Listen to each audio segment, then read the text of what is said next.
सांगणं माझं आणि करणं नवरोबाचं, पण रिझल्ट मात्र फुल उलटा कळेलच तुम्हाला पुढे. पण आज होता पौष महिन्यातील शेवटचा रविवार आणि अमावस्या पण. आता पूजा तर करायची नाही, उपवासही धरायचा नाही, पण गोड खाण्यास तर बंधन नाही. 2 दिवस जास्त दूध वापरत न आल्यामुळे ना 1 लिटर दूध शिल्लक होतं. मग म्हटलं आज बासुंदीचा बेत करू. आता बासुंदी करायची म्हणली की तिला बासुंदीसारखं टेक्स्चर यायला मी ओनली खवा ॲड करते. बाकी तुम्ही कशी करता ते नक्की कमेंट करा. आता जेवण वगैरे आटोपली होती, मग लगेच किचन काउंटर पण क्लीन करून घेतलं.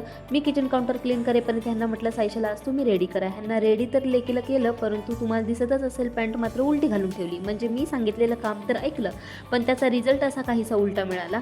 तिची पॅन्ट तशीच उलटी ठेवून मी पण पटकन रेडी झाले, पडलो बाहेर. आता खरं तर आम्हाला पिंपरी येथील डायनासोर गार्डनला जायचं होतं, पण जास्त उशीर होईल या कारणाने तिला इथेच जवळच्या मैदानात खेळायला आणलं, जेणेकरून थोडंसं तिला फ्रेश वाटेल. आणि गार्डन असो किंवा घर, मुलांच्या आजूबाजूचं वातावरण जर हॅप्पी असेल तर ती कुठेही रमतात.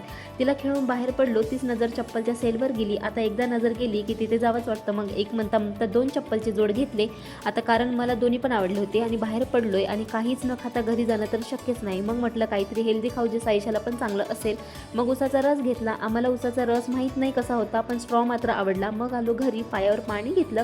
आणि आज अमावस्येला आमच्या इथे आपण बाहेरून आत येताना आपल्या डाव्या साईडला दिवा लावतात. तो तुमच्या इथे असं असतं का सांगा.